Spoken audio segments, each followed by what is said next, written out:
Well, new retail data shows the holiday season is off to a strong start, with sales in November up 0.3% over the prior month. And today, the Dow hit a new record close at 37,248. Meanwhile, Federal Reserve Chair Jerome Powell announced that the Fed would keep key interest rates steady for the third time in a row and indicated that a few rate cuts could be on the docket for 2024. And joining us now is Antoni, public finance economist with the Heritage Foundation.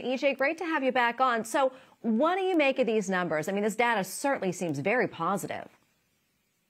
Tracy, you're absolutely right. Things seem positive at first, but we have to remember that this consumer spending is being fueled almost entirely right now by increases in debt, which is the exact same thing that the federal government is doing. It does not have the money for these incredible spending bills, and so it is going into debt to pay for them. That's not a sustainable path. On the consumer level, what we're seeing is not only credit card balances continue to skyrocket, but also these buy now, pay later schemes that consumers are increasingly being enticed by are getting consumers into debt. They're going to have to start paying off in the new year. So we're essentially just bringing forward consumer spending from the future to today.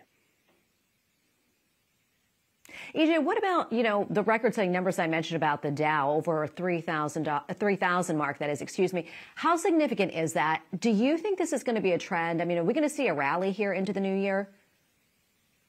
Well, it's very possible because Wall Street is essentially addicted to cheap credit from the Fed. It's a very unfortunate place to be, but we have to recognize that's where we are. And so investors need to be mindful of that as they try to allocate their own portfolios and do what's best for them and their families.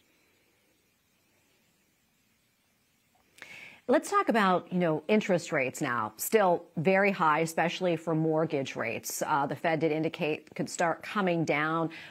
What's your outlook, when it comes to these rates in 2024, and what will it mean for consumers?